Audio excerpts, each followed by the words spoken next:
മുറ directed by Muhammad Mustafa. Cinema എങ്ങനെയാണ് ചോദിച്ചു കഴിഞ്ഞിട്ടുണ്ടെങ്കിൽ നല്ല കിടുക്കാച്ചി പടം, നല്ല രീതിയിൽ എൻജോയ് ചെയ്തിരുന്ന കണ്ട ഒരു ഫൈറ്റ് എന്നുള്ളതല്ല, അതിൽ ഫൈറ്റ് ഉണ്ട്, പക്ഷെ അങ്ങനത്തെ ഫൈറ്റ് മാത്രമല്ല ഇതിൽ. അതാണ് സിനിമയുടെ ഏറ്റവും വലിയ വിജയം. കാരണം ഇതിൽ നല്ല കിടിലൻ സ്ക്രിപ്റ്റ് ആണ്.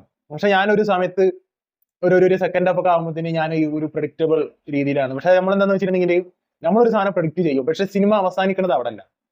മനസ്സിലായില്ലേ? നമ്മളൊരു ഇതിവിടെ ഇപ്പൊ ഞാനൊരു കഥാപാത്രം, ഈ സിനിമത്തെ ഒരു കഥാപാത്രം മിക്കവാറും ഇങ്ങനെ ആവും എന്നുള്ള എനിക്ക് തോന്നിയിരുന്നു. അത് നിങ്ങൾക്ക് ഒക്കെ തോന്നും ചിലപ്പോൾ സിനിമ കാണുമോ, പക്ഷെ ആ ഒരു ഭാഗത്തല്ല സിനിമ അവസാനിക്കുന്നത്. മനസ്സിലായില്ലേ? ആ സിനിമ അവിടുന്ന് പോകുന്നുണ്ട് സിനിമ. അപ്പൊ അതുകൊണ്ട് തന്നെ സിനിമ ഓവറോൾ നോക്കുന്ന സമയത്ത് ഒരു ഭാഗം മാത്രമേ പ്രഡിക്റ്റബിൾ ഉള്ളൂ, പക്ഷെ ബാക്കി ഓവറോൾ നോക്കുന്ന സമയത്ത് ഈ സംഗതി ഒരു തീരെ പ്രഡിക്റ്റബിൾ ആയിട്ടുള്ള ഒരു സ്റ്റോറി അല്ല. പ്രത്യേകിച്ച് ക്ലൈമാക്സിൽ നടക്കുന്ന കുറച്ച് ഇൻസിഡൻസ് ഒക്കെ ഉണ്ട്, അതൊന്നും തീരെ നമ്മൾ പ്രിഡിക്ട് ചെയ്യില്ല. അങ്ങനെ കൊണ്ടിട്ട് അവസാനിപ്പിക്കുന്ന ഒരു ഗംഭീര പടം തന്നെയാണ് മുറ എന്ന് പറഞ്ഞത്. പക്ഷെ ഇതൊക്കെ പറയുമ്പോൾ സിനിമന്റെ ഫസ്റ്റ് ഹാഫ് എന്ന് വെച്ച് കഴിഞ്ഞിട്ടുണ്ടെങ്കിൽ അത്യാവശ്യം സ്ലോ പേസിലാണ് പോകുന്നത്. അത് സ്ക്രീൻ പ്ലേ കാരണം വന്ന സ്ലോ പേസ് അല്ല, അതിന്റെ സ്ക്രിപ്റ്റ് ഡിമാൻഡ് ചെയ്യുന്ന സ്പീഡാണ്. പക്ഷെ എന്നാലും ഞാൻ പറയാം, അത് കുറെ ഒരു സ്ലോ പേസിലാണ് പോകുന്നത്. ലാഗോ കാര്യങ്ങളോ ഒന്നുമില്ല. ബട്ട് സ്റ്റിൽ ഒരു ഫസ്റ്റ് ഹാഫിന്റെ ഒരു സമയം കണ്ടു കഴിഞ്ഞിട്ടുണ്ടെങ്കിൽ ഇവർ ചെന്നൈക്ക് പോകുന്നുണ്ട്. ഈ 4 ചെക്കന്മാരുണ്ട് ഇതിൽ അയക്കാൻ വരാം.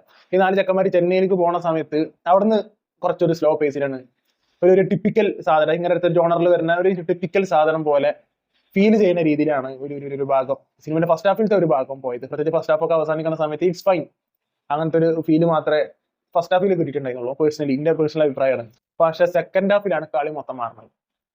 കുറെ കൂടി ഇമോഷണൽ സാധനങ്ങൾ, ഇമോഷൻസ് ഒക്കെ നല്ല രീതിയിൽ കണക്ട് ചെയ്യുന്നുണ്ട്. ഇതിൽ ഫ്രണ്ട്ഷിപ്പ് ഉണ്ട്, ഇതിൽ റിവെഞ്ച് ഉണ്ട്. ഇതൊക്കെ നമുക്ക് ഭയങ്കര ഒരു ഇമ്പാക്ട് തരുന്ന സാധനങ്ങളാണ് ഇതിലൊക്കെ വരുന്നത്. പിന്നെ ഇതിന്റെ ഡയറക്ടർ എന്ന് പറയുന്നത് കപ്പേള സിനിമ ഒക്കെ ഡയറക്ട് ചെയ്തിട്ടുള്ള വ്യക്തിയാണ്.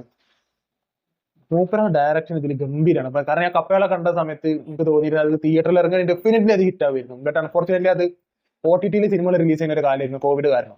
അപ്പൊ എന്റെ ഒരു ഇതെന്ന് വെച്ചിട്ടുണ്ടെങ്കിൽ നിങ്ങൾ എന്തായാലും തിയേറ്ററിൽ പോയിട്ട് തന്നെ സിനിമ കാണണം എന്നുള്ളത് തന്നെയാണ്. കാരണം കപ്പേളയിൽ കിട്ടാതെ പോയ കയ്യടി അദ്ദേഹത്തിന് ഈ ഒരു സിനിമയിൽ കൂടെ കിട്ടട്ടെ എന്ന് തന്നെയാണ് എനിക്ക് തോന്നുന്നത്. കാരണം അത് ഡെഫിനറ്റ്ലി അത് അദ്ദേഹം അർഹിക്കുന്നുണ്ട്.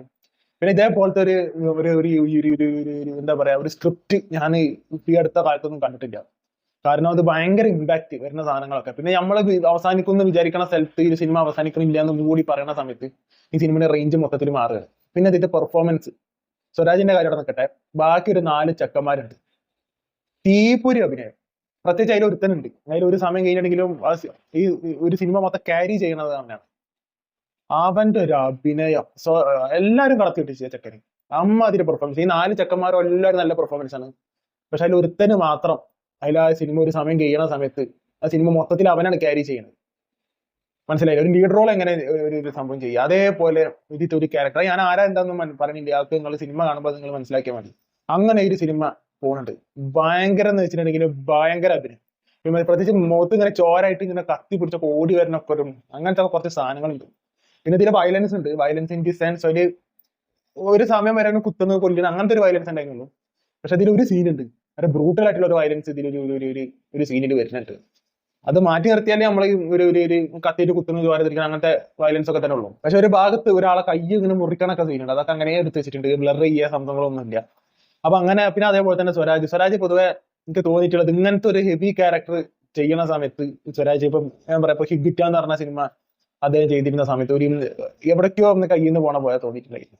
അപ്പൊ പക്ഷെ ഈ ഒരു സിനിമ എന്ന് വെച്ചിട്ടുണ്ടെങ്കിൽ സ്വരാജ് ചെയ്തിക്കണമെന്ന് വെച്ചിട്ടുണ്ടെങ്കിൽ നല്ല കിടിലൻ പെർഫോമൻസ്. സിനിമ മൊത്തത്തിൽ കഴിയുമ്പോൾ മനസ്സിലാവും. ഇപ്പൊ മനസ്സിലിങ്ങനെ വന്നു വേറൊരു ആക്ടർ ചെയ്യുന്നുണ്ടെങ്കിൽ കുഡ് ഹാവ് ബീൻ ബെറ്റർ എന്ന് തോന്നുന്ന സമയത്ത് അങ്ങനെ ഒരു തോന്നൽ വന്നിരുന്നു ചില സമയത്ത്. പക്ഷെ ആ സിനിമ കഴിയുമ്പോൾ എനിക്ക് തോന്നിയില്ല. അങ്ങനെ പെർഫോം ചെയ്തിട്ടുണ്ട് സ്വരാജ് ഒരുമാതിരി ക്യാരക്ടറാണ് സ്വരാജിന്. അത് എന്താന്നുള്ളത് നിങ്ങൾ സിനിമ കാണുമ്പോൾ മനസ്സിലാക്കിയാൽ മതി. പിന്നെ അതേപോലെ തന്നെ BGM-ന്റെ ഒരു സംഭവം എന്ന് വെച്ച് കഴിഞ്ഞിട്ടുണ്ടെങ്കിൽ ഇറ്റ്സ് ഫൈൻ. അത് ഒരു സാധാ സംഭവത്തിൽ കൂടെ ഒക്കെ പോകുമ്പോൾ കുഴപ്പമില്ല. പക്ഷെ ചില ഹൈ മൊമെന്റ്സ് വരുന്ന സമയത്ത്, പ്രത്യേകിച്ച് ഒരു ആക്ഷൻ സീക്വൻസ് ഒക്കെ വരുന്ന സമയത്ത് കുറച്ച് സാധനങ്ങൾ പെട്ടെന്ന് കയറ്റിയിട്ട് അത് ആ സമയത്ത് നല്ലൊരു തിയേറ്ററിൽ പോയിട്ടാണ് ഞാൻ ഇന്ന് കണ്ടത്. കാരണം ഇതൊരു നല്ലൊരു പടം ആവും ഒരു എക്സ്പെക്ടേഷൻസ് എനിക്കുണ്ടായിരുന്നു, ഒരു പ്രതീക്ഷ എനിക്കുണ്ടായിരുന്നു. അതുകൊണ്ടാണ് ഞാൻ അത്രയും നല്ലൊരു തിയേറ്റർ തിരഞ്ഞെടുത്തത്. പക്ഷെ അവിടെ പോയത് മുതൽ ഇവിടുന്ന് കുറച്ച് യാത്ര ചെയ്യാനുണ്ട് തിയേറ്ററിലേക്ക്. പക്ഷെ ആ പോയതൊക്കെ മുതലായി. I was really satisfied. അത് അങ്ങനെ എടുത്തിട്ടുണ്ട് പടം. നല്ല രീതിയിൽ ഇതിൽ അഭിനയിച്ചൊക്കെ വർക്ക് ചെയ്തിട്ടുണ്ട്. നല്ലൊരു ഔട്ട്പുട്ട് ഈ സിനിമയിൽ വന്നിട്ടുണ്ട്. പിന്നെ അതേപോലെ തന്നെ ആക്ഷൻ സീക്വൻസ് എന്നൊക്കെ വെച്ചിട്ടുണ്ടെങ്കിൽ അടിയാണ്. അടി എന്ന് വെച്ചാൽ ചാവണ വരെ അടിക്കാന്ന് പറയില്ലേ, നീ ഒരുത്തന് ചാവാനാവണ വരെ അടിക്കാന്നൊക്കെ പറയില്ല, അമ്മാരി അടി. അങ്ങനെ ഇപ്പൊ റോട്ടുമെന്നൊക്കെ ഒരു എന്താ പറയുക, ക്ലൈമാക്സിക്ക് ലീഡ് ചെയ്യുന്ന രീതിയിൽ, ക്ലൈമാക്സിക്ക് ലീഡ് ചെയ്യുന്ന ഇൻ ദി സെൻസ് ഇതിന്റെ ഒരു ടേണിംഗ് പോയിന്റ് എന്ന് പറഞ്ഞത് ഒരു സെക്കൻഡ് ഹാഫിൽ വരുന്ന ഒരു റോട്ടുമെന്നുള്ള ഒരു അടിയുണ്ട്. ജീപ്പിലുള്ള ഒരു ചെക്കന്മാരെ പിന്നാലെ പോയിട്ട് 4 ചെക്കന്മാരെ അവരടിക്കണ ഒരു പരിപാടി ഉണ്ട്. അവിടുന്ന് ആ ഒരു അടിയൊക്കെ എന്ത് രസത്തിലടുത്ത് ചെയ്യുന്നത്. ഇത് പിന്നെ ചില സമയത്ത് ചില സിനിമകളിൽ ഇങ്ങനത്തെ ഫൈറ്റ് വരുന്ന സമയത്ത് ആര് തല്ലണമെന്ന് മനസ്സിലാവില്ല. ഇത് അങ്ങനൊന്നുമില്ല. ഇതൊക്കെ ക്രിസ്റ്റൽ ക്ലിയർ ആയിട്ട് ആർക്കാ കൊള്ളണം ആർക്കാ കൊട്ടിക്കണം ഇതൊക്കെ ക്ലിയർ ആണ്. But at the same time ഭയങ്കര ഫാസ്റ്റ് കട്ട്സ് ആണ് ഈ സിനിമയിൽ ഒരു യൂസ് ചെയ്തിട്ടുള്ളത്. ഇങ്ങനെ അടിക്കൂലേ. പിന്നെ അതൊരു ലോക്കൽ ഗ്യാങ്ങിന്റെ ഒരു സ്റ്റോറിയാണ് അത്. പക്ഷെ നമ്മൾ പഴയ ചില തമിഴ് പടങ്ങളൊക്കെ കാണുമ്പോൾ ചില ധനുഷിന്റെ ഒക്കെ പടങ്ങളൊക്കെ അങ്ങനെ തോന്നി.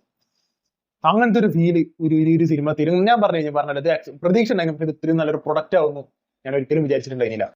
അതുകൊണ്ട് ഞാൻ പറഞ്ഞത് നിങ്ങൾ ഈ സിനിമ ഡെഫിനറ്റ്ലി നല്ല തിയേറ്റർ, നല്ല സൗണ്ട് സിസ്റ്റം ഉള്ള ഒരു തിയേറ്റർ തിരഞ്ഞെടുത്തിട്ട് അവിടെ തന്നെ നിങ്ങൾ പോയിട്ട് ഈ മുറ എന്ന് പറഞ്ഞ ഒരു പടം നിങ്ങൾ കണ്ടിരിക്കാൻ വേണ്ടി ശ്രമിക്കുക.